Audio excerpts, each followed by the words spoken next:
Video sekolah memberi fasilitas siswanya berupa gadget tablet untuk ujian, viral di TikTok. Pertama kali, video ini diunggah oleh akun TikTok @inijeff.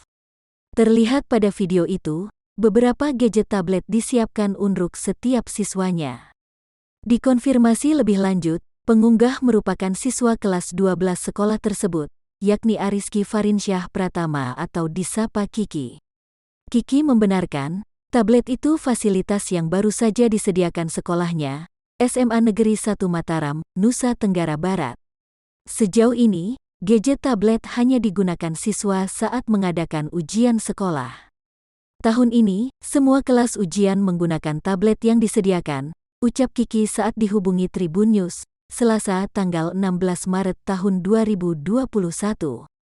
Adapun 450 tablet ini disiapkan untuk setiap siswa pada satu angkatan kelas 12.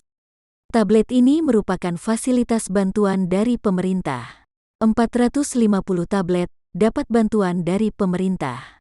Kegiatan belajar di sekolah Kiki ini sudah terselenggara secara offline sejak 6 bulan yang lalu. Tentu proses belajar ini tetap memperhatikan protokol kesehatan. Menurut Kiki, pihak sekolah menyediakan tablet ini untuk memudahkan siswanya dalam ujian.